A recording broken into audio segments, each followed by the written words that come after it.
Bonjour à toutes et à tous, on se retrouve aujourd'hui pour une nouvelle vidéo. Aujourd'hui, il va s'agir d'une vidéo, d'une histoire qui m'a particulièrement marquée. Il y a de ça quelques années maintenant, c'était en novembre 2017.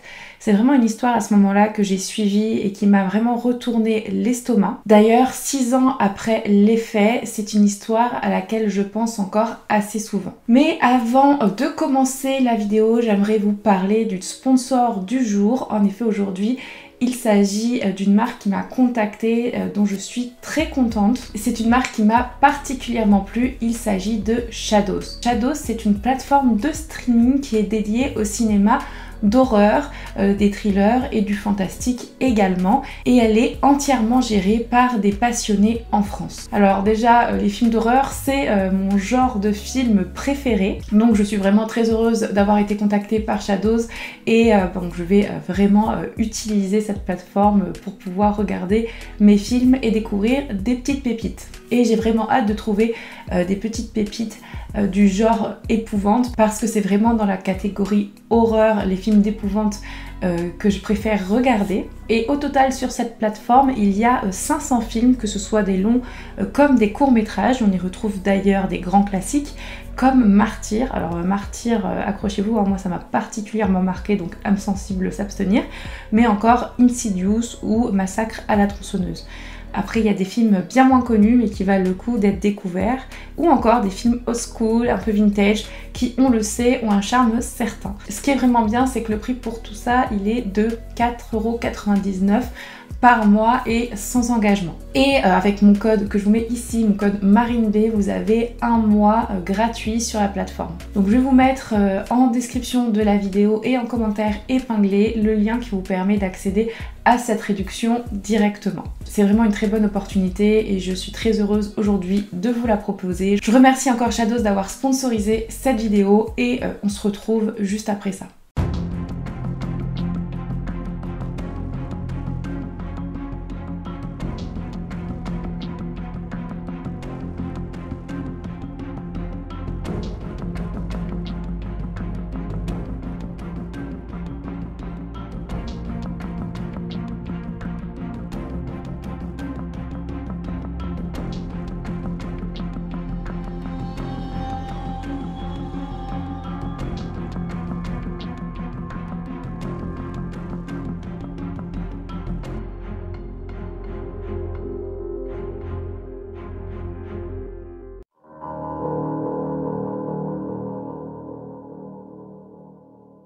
Christophe Orsaz est au moment des faits, c'est-à-dire fin 2017, un homme de 46 ans. Il est originaire d'Isère et il est domicilié en Ariège depuis 2012. Alors l'Ariège, c'est un département situé en Occitanie. Il aime les bâtisses avec des vieilles pierres et donc il habite dans un gîte qui est vraiment joli, qui est vraiment très mignon, situé à Mirepoix. Alors Mirepoix, c'est une petite commune d'environ 3000 habitants.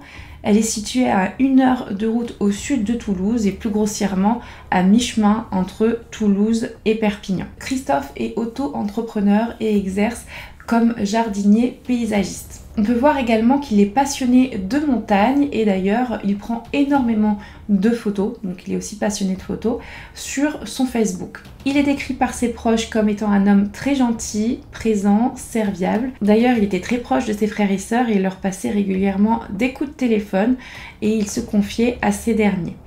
Christophe a été marié pendant 17 ans à Sandra. De cette union est née une petite fille, donc Célia Orsaz, et Christophe et Sandra se sont séparés aux 9 ans de la petite fille. Christophe, n'ayant pas obtenu la garde de Célia, il va malheureusement ne pas l'avoir autant qu'il le souhaite, mais il va quand même pouvoir passer quelques moments avec elle. En 2012, il quitte ses Alpes natales en Isère pour déménager en Ariège afin de suivre sa nouvelle compagne qui s'appelle Marie-Josée. Il va rester avec elle pendant 4 ans et il mettra fin à cette relation tumultueuse en novembre 2016. Finalement, lorsque Célia va atteindre sa majorité, c'est-à-dire 18 ans, elle va décider de se rapprocher de son père, au plus grand bonheur de Christophe, et leur relation est au beau fixe. Ils rattrapent le temps perdu et ça se voit d'ailleurs au nombre de selfies qu'ils prennent viennent ensemble. Célia, elle, c'est une jeune fille brune aux cheveux longs qui aime prendre soin d'elle. Elle s'est faite à cette nouvelle vie dans le sud de la France, Elle vient d'obtenir son bac et elle a commencé des études d'esthéticienne à Toulouse. Célia, au moment des faits, menait une vie comblée et heureuse. En effet, elle était connue pour être douce, notamment avec sa petite sœur de 5 ans qui était un de ses piliers dans sa vie, mais elle était également appréciée de tous, elle était très fidèle en amour comme en amitié, elle avait plein d'amis qu'elle conservait de longue date. C'est une fille qui est décrite comme étant très serviable, facile à vivre, passionnée, fan de Jason Derulo et de châteaux et vieilles pierres comme son père d'ailleurs. Et elle est en couple depuis qu'elle est en 3e avec Thibaut qui a décidé de la suivre et de s'installer dans le sud en même temps qu'elle, sur Toulouse. On se retrouve en automne 2017 et plus précisément le 30 novembre 2017. Christophe, il est quand même assez content, tout simplement parce qu'il pense avoir rendez-vous avec un potentiel futur client et il doit le voir dans l'après-midi pour réaliser un devis. D'ailleurs, c'est ce qu'il va expliquer le matin par SMS à une de ses amies. Il disait avoir rendez-vous avec ce nouveau client pour une installation de cabane dans les arbres. À côté de cela, donc Célia, elle devait rejoindre son petit ami dans l'après-midi à Toulouse. Elle devait le rejoindre en début d'après-midi, mais lui, comme finalement il avait rendez-vous chez le médecin, ils ont décalé au train d'après parce qu'elle n'avait pas la clé de l'appartement à Toulouse. Pour ce faire, le père de Célia avait prévu de l'accompagner à la gare de Pamiers qui se situe à une trentaine de minutes de leur domicile. Mais le deal, c'est qu'en fait, il doit faire un détour avant de l'accompagner à la gare pour son rendez-vous avec son potentiel futur client. Célia avait prévenu Thibaut par texto. D'ailleurs, la dernière fois qu'elle lui enverrait un texto, c'était à 14h et elle lui expliquait qu'elle lui enverrait un message quand elle arrivait en gare de Toulouse-Montauban. Malheureusement, Thibaut ne recevra jamais ce message, tout simplement parce qu'elle ne l'écrira pas. On arrive dans la soirée et Thibaut commence à s'inquiéter parce que il attend sur le quai de la gare et il ne voit pas arriver Célia. Il l'appelle, personne ne répond, personne n'a de nouvelles ni de Célia ni de son père. Et donc tout de suite, il donne l'alerte parce que c'est pas du tout dans les habitudes de sa petite amie de le laisser sans nouvelles comme ça. Et il va tout de suite s'attendre au pire. En effet, quand on réfléchit, on se dit un père et sa fille partent en voiture, donc leur voiture c'est une Kangoo blanche et ils disparaissent tous les deux, plus personne n'a de nouvelles, on pense tout de suite à un accident de voiture ou à une sortie de route fatale. Mais cette piste va rapidement être refermée. En effet, le soir même donc du jour de la disparition, le 30 novembre 2017, un pompier va découvrir une voiture, donc une Kangoo blanche entièrement carbonisée. Et il se trouve, en vérifiant l'immatriculation, que c'est bien la voiture de Christophe. C'est en effet assez inquiétant. La voiture est retrouvée aux abords de la forêt de Picocel, près de Puyvert, dans un terrain escarpé et enneigé à 30 minutes de Mirepoix. Mais que s'est-il passé exactement? Dans la voiture, on ne retrouve aucun corps, donc aucune trace de Christophe ni de sa fille et aucune trace d'eux aux alentours. Mais que s'est-il passé? Qui a mis le feu à cette voiture? Les gendarmes vont tout de suite prendre au sérieux cette double disparition. Ils vont déployer énormément de moyens sur le terrain pour retrouver Christophe et sa fille.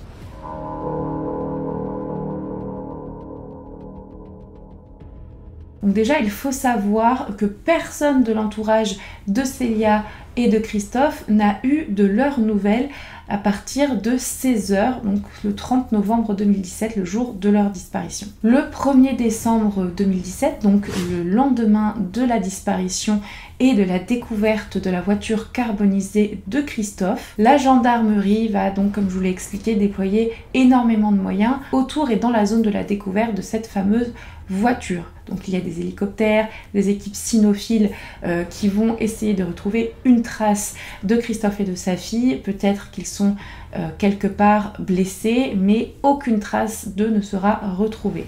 La voiture est également inspectée et on se rend compte que la voiture a été aspergée volontairement d'essence. Donc c'est un acte criminel. Mais après, on se demande, mais qui a fait ça? Est-ce que ça pourrait être Christophe et sa fille qui ont voulu peut-être changer de vie complètement, venir dans ce lieu qui est quand même assez isolé, mettre le feu à la voiture et partir sans se retourner pour refaire leur vie ailleurs?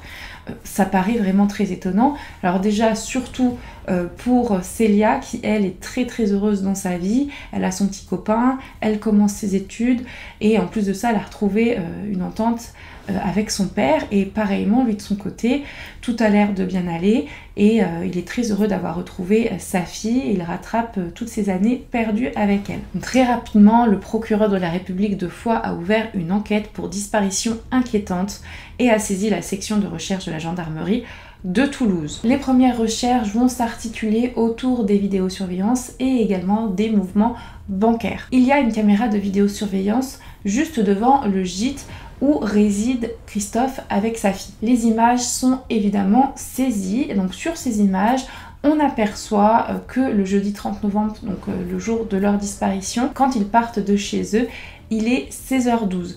Christophe, lui, est en tenue de travail, il est vêtu d'un pantalon orange à bandes grises et d'une veste polaire bleue, donc ce qui coïncide avec le rendez-vous qu'il avait, le rendez-vous avec son potentiel futur client. Célia, elle avait les cheveux bruns, les yeux clairs, elle portait un blouson noir, une écharpe beige, un jean bleu clair et des bottines foncées. Elle avait également sur elle un sac de voyage, donc ce qui coïncide également avec le fait qu'elle allait passer la soirée et la nuit très certainement à Toulouse. Finalement, les dernières images de Célia et de son père ont été retrouvées à la station-service de Lavelanet. Donc c'est situé à une vingtaine de minutes au sud de Mirepoix, à environ une demi-heure donc après qu'ils aient quitté leur domicile. Ces images se situent donc entre 16h28 et 16h36 le jour de leur disparition. Qu'est-ce qu'on voit sur ces images? Eh bien, on voit un père et sa fille avec des visages souriants et rien ne laissait présager qu'ils allaient disparaître. L'hypothèse de la disparition volontaire n'est au départ pas exclue, mais les investigations menées par les enquêteurs vont de plus en plus nous éloigner de cette piste. Surtout lorsqu'on s'intéresse à l'emploi du temps de Christophe et la dernière personne qu'il devait voir sur son emploi du temps, c'est-à-dire ce fameux potentiel client. On se rend compte que Christophe Orsaz a été contacté peu après 16h, le jour de sa disparition, par un numéro qui correspond très certainement au client avec qui il avait rendez-vous. Et c'est finalement à partir de 17h que les deux portables des disparus de Mirepoix, comme ils seront appelés par la suite, vont cesser de borner. Ce qui est assez troublant, c'est que le numéro de ce fameux client, en fait, il correspond à une ligne prépayée et anonyme, ouverte seulement 2 jours avant la disparition de Christophe et de sa fille. En effet, cela ne présage rien de bon et la piste commence à s'orienter vers ce client. Les enquêteurs vont donc aller chez Christophe pour chercher des indices et ils vont donc tomber sur le nom du client avec qui il avait rendez-vous juste avant sa disparition, un certain Bertoli. Ils vont également perquisitionner l'ordinateur de Christophe qui sera d'une aide capitale pour la suite de l'enquête. En effet, ça permettra de retrouver des traces de ses fréquentations et des échanges de courriels avec son ex-compagne, donc vous savez, celle pour qui il s'est déplacé en Ariège, pour qui il a déménagé en Ariège en 2012 et celle qu'il a quittée en novembre 2016. Marie-Josée Montesinos, qu'on va appeler pour la suite du récit Montesinos. Au moment des faits, cette femme avait 55 ans et était infirmière. Et en fait, à travers les échanges que les gendarmes ont pu obtenir, ils se rendent compte que les deux, donc Christophe et Marie-Josée Montesinos, étaient en conflit. Et elle, surtout, le harcelait énormément. Elle lui faisait clairement vivre un enfer. Tellement que Christophe en parle autour de lui à ses proches et notamment à sa sœur.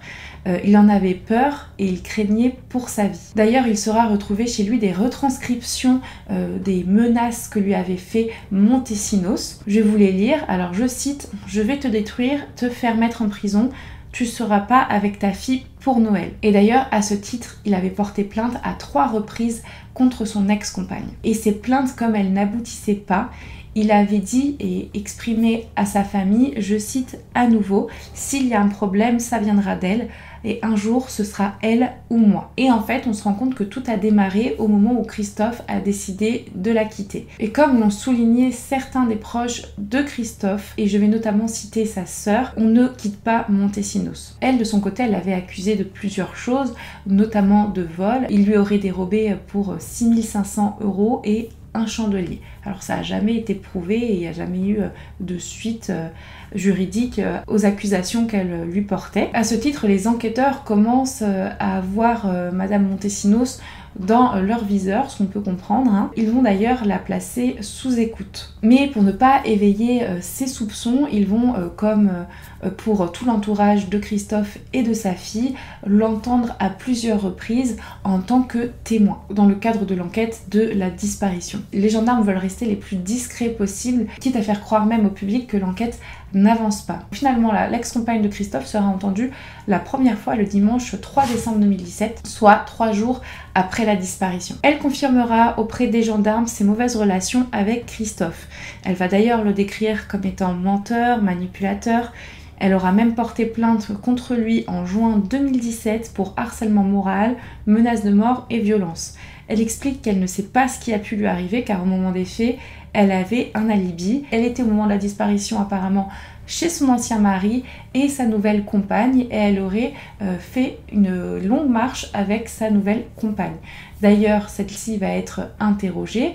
Au départ, elle va appuyer la version de Madame Montesinos et puis à un moment, elle va la réfuter en disant tout simplement que c'est elle qui lui avait demandé de mentir et de dire qu'elles avaient marché ensemble à ce moment-là. Donc c'est clair, là c'est de plus en plus suspect. D'autant plus que l'enquête va mettre en lumière une autre personne, ce fameux Monsieur Bertoli. Alors Monsieur Bertoli, on se rend compte assez rapidement que c'est un faux nom. Et un lien va être fait entre le numéro du fameux client qui a contacté vers 16h Christophe, le jour de sa disparition, et le numéro professionnel d'un carrossier de la région qui s'appelle Jean-Paul Vidal. Jean-Paul Vidal qui est également un ancien cascadeur. C'est un homme sans histoire mais qui semble être impliqué dans cette affaire. Mais alors pourquoi me direz-vous? Ça va être assez simple en fait.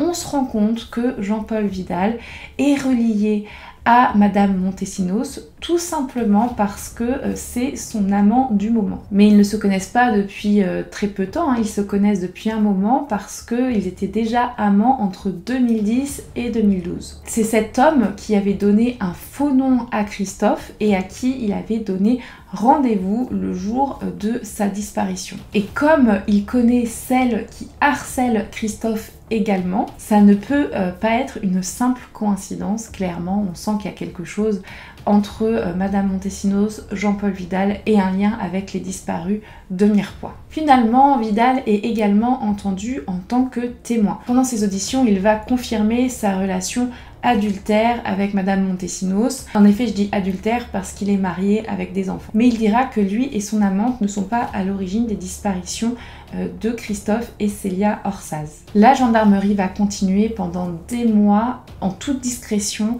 à enquêter. Et alors qu'on pensait que l'enquête s'enlisait, en fait, l'étau se resserrait autour du couple d'amants, donc Montesinos et Vidal.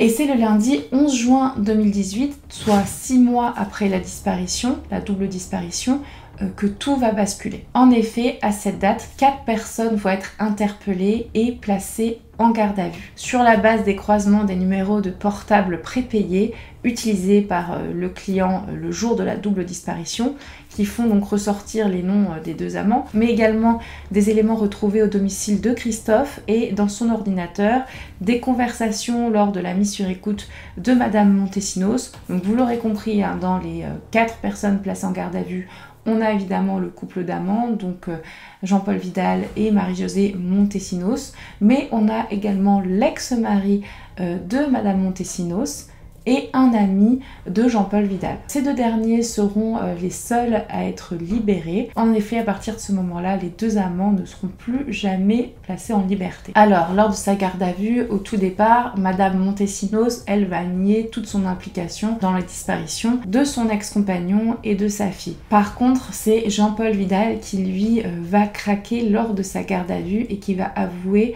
en effet, être impliqué dans la disparition de Christophe et de Célia, avec Madame Montesinos, donc son amante. Il va expliquer sa version des faits aux enquêteurs et c'est vraiment une histoire à glacer le sang. Donc selon lui déjà, il aurait cédé aux recommandations de sa maîtresse. C'est en effet lui qui a contacté Christophe sous le nom de Bertoli. Il a en effet donné rendez-vous à Christophe dans un coin isolé de l'Ariège et plus précisément au hameau en ruine de Rieux-Fourcamp, en forêt de Picocel, qui n'est couvert par aucun réseau téléphonique. Et ça explique donc pourquoi les 2 portables de Christophe et de Célia ont cessé de borner en même temps à partir de 17h. Il se trouve que en arrivant dans ce hameau, c'est un peu abandonné, il n'y a personne, c'est isolé. Christophe sort de sa Kangoo, Célia elle reste dans la voiture et en fait il y a une sorte de grange, il s'approche de la grange et à ce moment-là il se fait tabasser par son ex, donc Madame Montesinos, et par Jean-Paul Vidal. Ils sont armés de barres de fer d'1 mètre de long et d'au moins 2 kilos. En clair, hein, vous avez compris, c'était un traquenard. Il reçoit une pluie de coups sur la tête et à chaque blessure infligée, Jean-Paul Vidal explique que Montesinos va dire, je cite, « ça c'est pour ça, ça c'est pour ça ». En clair, elle déversait toute sa haine en même temps qu'elle frappait le pauvre Christophe qui n'a pas eu le temps de se défendre du tout. C'est une attaque extrêmement violente qui a laissé Christophe inerte sur le sol. Il faut savoir que sa fille, elle, a tout vu. Elle a vu son père se faire passer à tabac alors qu'elle était dans la voiture. Et à ce moment-là, donc Jean-Paul Vidal va soulever une dalle et il va jeter Christophe dans une fosse septique après l'avoir entravé avec un collier de serrage. Donc selon ses dires, à lui, il n'aurait pas du tout prévu la présence de Célia. En fait, il pensait qu'il allait venir seul et donc il fallait prendre une rapide décision sur ce qui allait se passer pour la fille de Christophe. Et en fait, ils prennent la décision ensemble avec Montesinos de tuer Célia. Ils s'approchent donc de la voiture où ils la voient, elle crie, elle s'était enfermée à l'intérieur de cette voiture et eux vont casser la vitre. Ils vont l'attacher, ils vont lui mettre du ruban adhésif sur la bouche et ils vont la mettre dans le coffre d'une voiture. C'est Jean-Paul Vidal qui va conduire la Kangoo blanche, tandis que Montesinos va le suivre avec sa propre voiture. Ils vont se diriger jusqu'au maquis de Picocel en passant par le col de la Croix des Morts. Le convoi va s'arrêter au parking juste en la forêt de Puyvert, donc qui se situe dans l'Aude, et Célia sera entraînée dans la forêt, dans la végétation, et alors qu'elle est adossée à un arbre, Jean-Paul Vidal va la tuer en lui tirant un coup de fusil dans la tête. Pendant qu'à ce moment-là, sa complice présumée à l'époque faisait le guet pour protéger, on va dire, la scène de crime. Puis finalement, ils se sont débarrassés de la Kangoo en la brûlant à quelques kilomètres de là. Donc finalement, Montesinos va être confronté aux aveux de Jean-Paul Vidal pendant sa garde à vue et elle va finir par reconnaître les faits également, mais elle va complètement minimiser son implication dans l'horreur qui arrivait au père et à sa fille. Elle va dire dans un premier temps que rien n'était prémédité, qu'au départ elle voulait juste faire peur à son ex, elle voulait le frapper et elle va dire, je cite, « Au mieux on le frappait, au pire on le tuait ». Concernant Célia, elle dira qu'elle ne voulait pas du tout qu'elle soit tuée.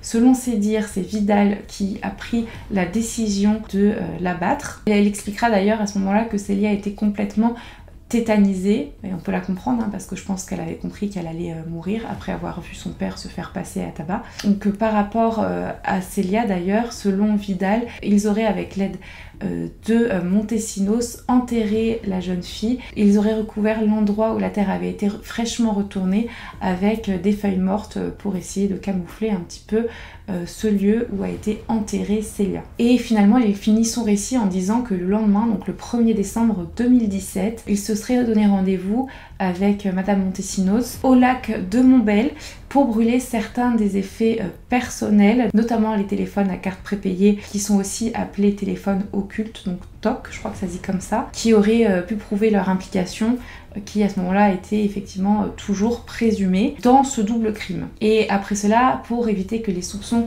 ne se portent trop sur eux, ils ont arrêté de se voir. Et vraiment, donc au lendemain des meurtres, ils ont coupé tout contact entre eux. Ce qui, personnellement, est encore plus suspect pour ma part, je trouve.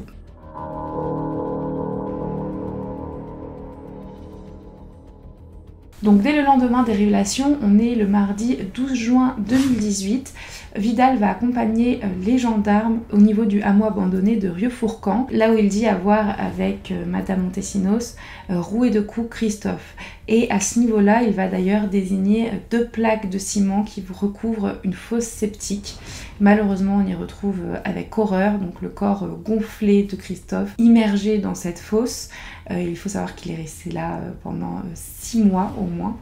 Et ensuite, Vidal va accompagner les gendarmes sur la 2e scène de crime en fait, jusqu'à l'embranchement d'une piste forestière et on va retrouver certains restes de la pauvre Célia à environ 85 mètres de là. On retrouve d'ailleurs son crâne et on voit bien qu'il est explosé suite à un coup de fusil comme il l'avait exactement décrit. Donc les médecins légistes vont décrire 9 plaies béantes sur le visage et le crâne de Christophe, donc au moins 9 coups portés avec une force et une violence extrême. L'autopsie révélera également des fractures au visage, aux côtes, un traumatisme cérébral ayant entraîné un coma. Mais Christophe n'est pas mort de suite en fait. Il n'était pas mort quand il a été jeté dans la fosse septique. Il respirait encore et je vais citer, il est mort d'une détresse respiratoire par noyade. Donc en fait il était asphyxié par son propre sang et à moindre mesure, mais quand même un peu, il a été asphyxié par ce que vous savez qui se trouve dans une fosse septique. Et comme cause secondaire de la mort, c'est son traumatisme reçu au crâne. Donc c'est une fin ignoble qu'a subi Christophe. Franchement, c'est vraiment horrible, ça m'a vraiment choquée. Après, on peut se dire qu'il était un peu dans le coma. Il est mort très rapidement après avoir été balancé dans la fosse septique. Il est mort moins d'1 minute après. Donc on peut se dire que ça a été assez rapide à partir de ce moment-là. Et pour ce qui est de Célia, c'est assez facile de déterminer les causes de la mort. Elle est en effet morte par arme à feu à bout portant, donc entre 10 et 15 cm du côté droit du crâne. Donc les interrogatoires des 2 amants, des 2 ex-amants du coup à cette époque se succèdent. Donc les 2 reportent la faute sur l'autre, hein, parce qu'ils ont été apparemment unis dans le crime mais désunis lorsqu'il faut établir les responsabilités de chacun. Donc selon Vidal, c'est Montesinos qui l'aurait embarqué dans cette folie, qui l'aurait embarqué là-dedans. Et elle, de son côté, elle se décrit à ce moment-là un peu comme une victime dans cette histoire, dans toute cette affaire. Elle redira qu'après le passage à tabac de Christophe,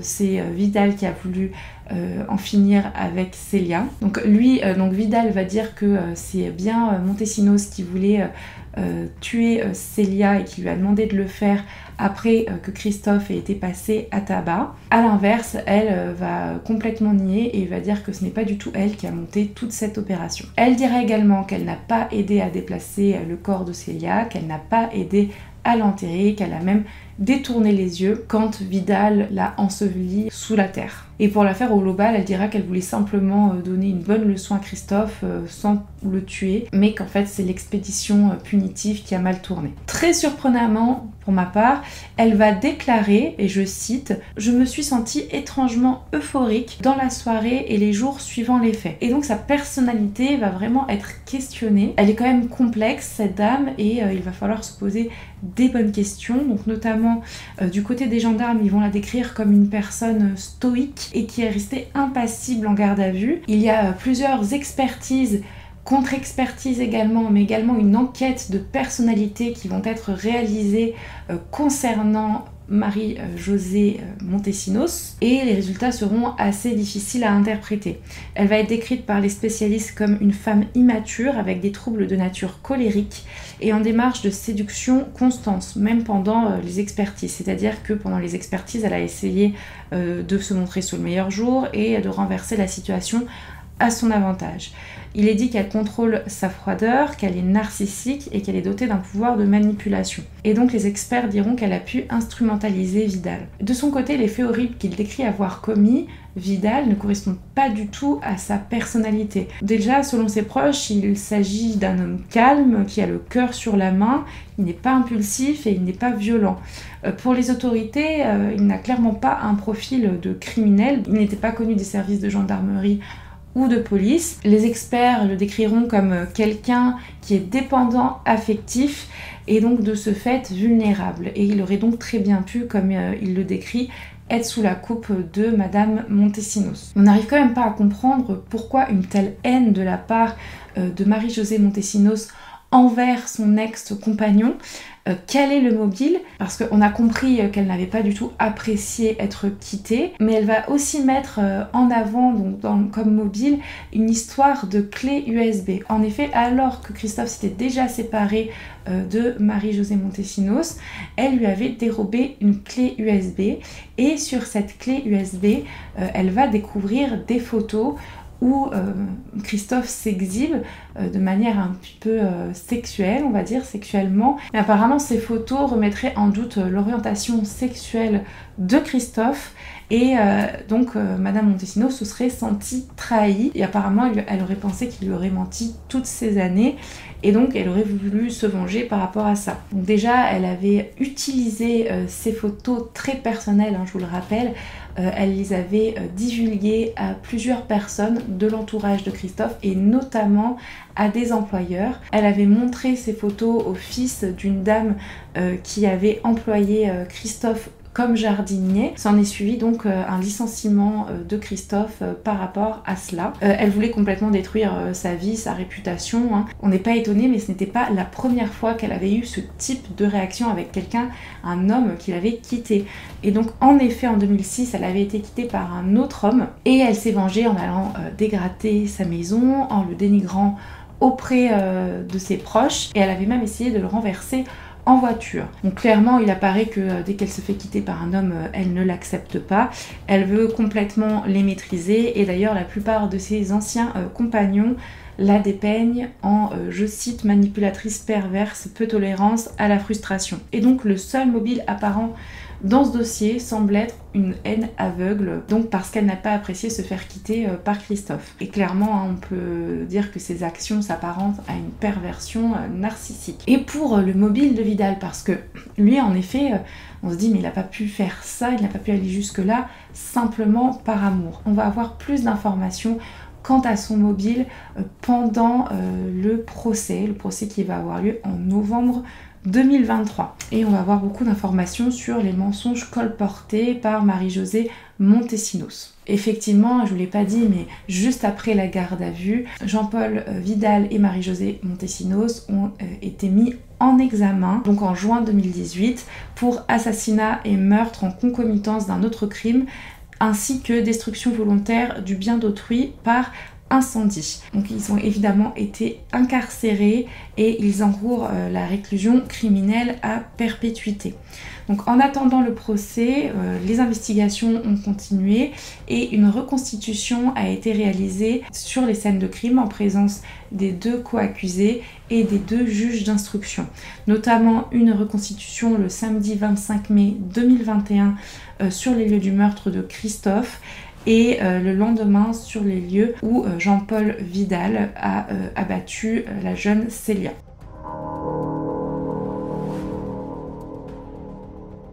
Après une attente interminable par la famille, le procès, qui devait se tenir en 2022, a finalement eu lieu du 17 au 24 novembre 2023, donc très récemment, 6 ans après les faits. Ça a pris autant de temps et cela s'explique parce que il y avait beaucoup d'investigations à réaliser, qu'il y avait beaucoup d'éléments. Le dossier est quand même très important et en plus de ça, il y a 2 suspects et 2 scènes à exploiter. Par contre, ce qui a surpris un peu tout le monde, que ce soit les avocats de la défense ou de l'accusation, c'est que la durée du procès est vraiment très courte, seulement 6 jours pour un dossier de cette ampleur. Bon, c'est comme ça, mais c'est vrai que ça a surpris tout le monde. Il y avait des appréhensions, il faut le savoir, avant même que le procès arrive, tout simplement quant à l'état de Marie-Josée Montesinos à comparaître ou non à son procès. Alors pourquoi je dis ça? Donc déjà à ce moment-là, elle est âgée de 61 ans et lors de son incarcération, elle a fait beaucoup d'allers-retours en hôpital psychiatrique. Et d'ailleurs, en janvier 2023, elle devait comparaître pour un autre procès et elle n'avait pas pu parce qu'elle n'avait pas été jugée apte à comparaître à son procès. Donc le procès s'est fait sans elle et il faut savoir d'ailleurs que c'était concernant une plainte de Christophe Orsaz à son encontre pour harcèlement. Et la plainte avait fini finalement, après toutes ces années, par être instruite. Et à l'issue de ce procès, elle a été reconnue coupable des faits qui lui étaient reprochés. Elle a obtenu une peine de 10 mois avec sursis, alors même si c'est très insignifiant par rapport à tout ce qu'il y a eu derrière, c'est très important pour la famille de Christophe, tout simplement parce que ça prouve que c'est bien elle qui harcelait Christophe et ça va clairement faire pencher la balance pendant le procès qui est prévu en novembre 2023, soit 6 mois après le procès de janvier. Donc finalement, pas d'inquiétude, elle va bien être présente lors de son procès, comme d'ailleurs Jean-Paul Vidal qui, au moment du procès, aura lui 53 ans, qui a été victime d'un AVC seulement quelques semaines avant le procès, mais qui a été jugé apte à comparaître. Dans ce dossier, il faut savoir que la partie civile est constituée de nombreux proches de Christophe et Célia. La plupart de ces proches sont représentés par maître Arnaud Lévy-Soussan, qui est l'avocat d'une dizaine de parties civiles au procès. Il représente entre autres les frères et sœurs de Christophe, mais également la maman de Célia, Sandra. Cette dernière va assister à distance, donc en visioconférence, au procès, et pour le reste de ses proches, ce sera donc la première fois qu'ils vont avoir devant eux les deux co-accusés et donc ceux qui vont être jugés pour les assassinats et meurtres de Christophe et Célia Orsaz. Ils attendent évidemment beaucoup de ce procès, beaucoup de ce qui va être dit par les deux co-accusés et ils espèrent que justice soit faite. La mère de Célia, Sandra, va s'adresser directement aux accusés en visioconférence et elle dira, je cite, qu'ils prennent le maximum, une peine à la hauteur de la souffrance de ma fille et de son papa, que la justice fasse son travail. Elle déclara également aux médias que, je cite, la colère est toujours là, c'est elle qui me tient contre ces assassins et la haine que j'ai contre ces personnes. C'est cela qui me fait encore tenir debout. Donc le plus important, c'est également de déterminer les responsabilités de chacun et c'est au cœur des débats des avocats. Et on va notamment parler de la préméditation concernant le meurtre de Christophe Orsaz. Et rapidement, les faits pencheront vers un assassinat, c'est-à-dire un meurtre avec préméditation. En effet, il y avait un premier essai de guet-apens qui avait été réalisé au même endroit en juin 2017, soit quelques mois avant le deuxième essai qui malheureusement s'est avéré être le bon. Et en plus de ça, Jean-Paul Vidal va avouer lors du procès qu'avec Marie-Josée Montesinos, ils ont repéré 2 fois les lieux avant de donner rendez-vous à la victime. Ils vont même aller jusqu'à mesurer la fosse septique et Jean-Paul Vidal dira, je cite, si ça devait tourner mal, il y avait la fosse. Et il dira également, quand on part pour le tuer. En plus de ça, donc qui ne laisse aucun doute presque à la préméditation, ils vont se déplacer avec une barre de fer, un taser, un fusil chargé, des serflex, et d'ailleurs ces derniers, comme le fusil et comme les barres de fer, vont être utilisés. Donc je vous ai parlé du mobile de Jean-Paul Vidal, donc autre que un mobile par amour, on va dire. Il y a eu les mensonges colportés par Marie-Josée Montesinos contre Christophe Orsaz, que du coup Vidal a cru. Elle avait en effet fait croire à Jean-Paul Vidal que son ancien compagnon était quelqu'un de violent et dangereux. Elle lui avait rapporté des fausses conversations qu'elle n'avait finalement jamais eues avec lui et elle avait même pris soin d'envoyer des lettres écrites par sa main et faussement signées par Christophe à Jean-Paul Vidal, lui faisant croire qu'il lui en voulait. En effet, dans ses lettres, il y avait écrit, je cite, « Tu crois qu'elle va se mettre avec un type comme toi, tu es un moins que rien ». Il y avait également des menaces contre lui, mais aussi contre la famille de Jean-Paul Vidal. Et c'est ça, en fait, qui lui a fait prendre la décision. Il était apparemment acculé de tous les côtés. Il se sentait soumis à une pression quasi permanente. Il va dire, je cite, « Je ne suis pas spécialement influençable. On a plutôt tendance à m'écouter dans le cadre de mon travail et des cascades en voiture que je réalisais. Mais je peux être influençable si je suis amoureux, si je ressens de l'affection pour quelqu'un. Je peux faire des choses pour faire plaisir à l'autre. » De son côté, Marie-Josée Montesinos va reconnaître l'écriture de plusieurs de ses lettres, mais elle va minimiser comme d'habitude le nombre de ses lettres écrites. Elle a reconnu d'ailleurs pendant ce procès avoir été obnubilée par son ancien compagnon. Elle disait, je cite, « Je voulais le faire souffrir ». Elle appuyait énormément sur le mensonge qu'elle pensait qu'il lui avait fait en lui cachant ses penchants homosexuel. À côté de ça, une avocate de la partie civile va lui demander, je cite, « Vous avez dit à votre frère que Christophe Orsaz s'est présenté au garage de Jean-Paul Vidal pour le brûler. Est-ce que c'est vrai ?» Et Montesinos répondra, c'est faux. Et elle dira en plus de ça, je cite, « Je suis parasitée par lui, j'ai l'impression qu'il est partout, je ne souhaite pas sa mort, je souhaite juste qu'il s'éloigne de moi. » Elle va finalement enfin un peu reconnaître une part de responsabilité dans ce double crime par l'extrême manipulation dont elle a usé pour enrôler Jean-Paul Vidal dans un but ultime finalement, infliger une correction à Christophe Orsaz. Elle a aussi reconnu un autre mensonge qu'elle avait dit à son ex-amant, donc Vidal. Elle avait effectivement dit que la fille de Christophe l'avait agressée. Et finalement, elle va expliquer, je cite, « C'est vrai que Célia ne m'avait pas agressée ce jour-là. » Donc en fait, elle avait monté tout un scénario en se disant qu'elle se faisait agresser, que Christophe était obnubilé par elle, alors qu'en fait, il n'en avait finalement rien à faire. Et donc, Jean-Paul Vidal l'avait cru à ce moment-là.